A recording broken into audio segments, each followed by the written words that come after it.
Everest കീഴടക്കാൻ കൊടുങ്ങല്ലൂരിൽ നിന്ന് നബീൽ.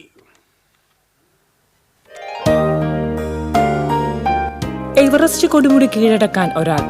കൊടുങ്ങല്ലൂർ എറിയാട് കാട്ടുപറമ്പിൽ നബീൽ എന്ന 32-കാരൻ.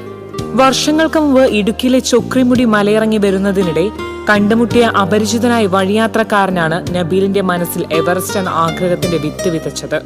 എവറസ്റ്റ് കയറാൻ ഏകദേശം 50 ലക്ഷം രൂപയാകും എന്നറിഞ്ഞതോടെ സ്വപ്നം ഉപേക്ഷിക്കാൻ ഒരുങ്ങിയ നബീലിനെ പ്രോത്സാഹിപ്പിച്ചത് സുഹൃത്തുക്കളും നാട്ടുകാരിൽ ചിലരുമാണ്. കഴിഞ്ഞ 5 വർഷമായി ശരീരത്തെ ഒരുക്കിയെടുക്കുവാനുള്ള കഴിഞ്ഞ പ്രയത്നത്തിലാണ് നബീൽ. ദിവസവും പുലർച്ചെ 4 മണി മുതൽ വ്യായാമം ആരംഭിക്കും. എവറസ്റ്റ് കീഴടക്കാനുള്ള പരിശ്രമത്തിന്റെ മുന്നോടിയായി ചെറുതും വലുതുമായ നിരവധി പർവ്വതങ്ങൾ കയറിക്കഴിഞ്ഞു നബീൽ.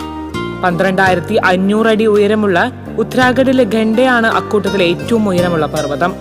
എവറസ്റ്റ് കയറുന്നതിന് മുന്നേ 7,000-ലധികം മീറ്റർ ഉയരമുള്ള പർവ്വതം കയറി ശാരീരിക ശേഷി തെളിയിക്കേണ്ടതായിട്ടുണ്ട്. അതിനുള്ള ഒരുക്കത്തിലാണ് നബീൽ ഇപ്പോൾ. ഒപ്പം പണം കണ്ടെത്തുവാനുള്ള ശ്രമത്തിലുമാണ്. ഈ എവറസ്റ്റിലേക്ക് യാത്ര പോകുമ്പോൾ ഇത്ര വലിയ സാമ്പത്തിക ചെലവ് വരുമെന്ന് എനിക്കറിയില്ല. ഏകദേശം ഒരു 55 ലക്ഷത്തോളം അടുത്ത് സാമ്പത്തിക ചെലവ് വരുന്നുണ്ട്. 4 വർഷമായിട്ട് വർക്കൗട്ടും കാര്യങ്ങളൊക്കെ ഉണ്ട്. അതുകൂടാതെ മലകയറ്റം വേറെ ഉണ്ട്. തയ്യാറെടുപ്പുകൾ 4 വർഷം പൂർണ്ണമായിട്ടും. TCV news Kodungallur.